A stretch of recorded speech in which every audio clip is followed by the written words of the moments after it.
Our experiment was DNA extraction and applications. In this experiment, we extracted DNA from a banana and condensed it so much it could be seen with the naked eye.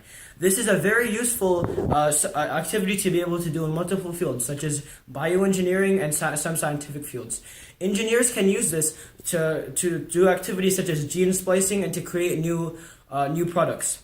Scientists can use this to study the genes of different organisms to find out why they're able to do certain things. To extract the DNA from the banana, we first mashed up the banana and blended it until it was in a fine puree. In a separate cup, we combined shampoo with EDTA and salt. We then combined these two mixtures and mixed them for about 30 seconds. Finally, we put a coffee filter over another separate cup and drained the entire thing through it until only a small filtrate remained. We then put this filtrate in a 70% isopropyl alcohol solution until a substance condensed at the bottom. This was the DNA, and it had condensed so much that we were able to see it with our naked eyes. We then put we inserted a Q-tip into the test tube and spun it around until we were able to spool the DNA around the Q-tip and see it.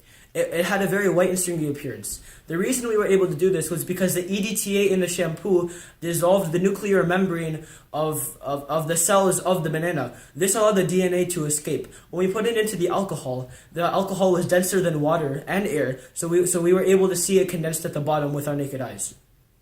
This is a very useful subject to know in many scientific fields, but there are many controversies that come with it as well. For example, can you patent an organism if you create it? Do you own your own DNA?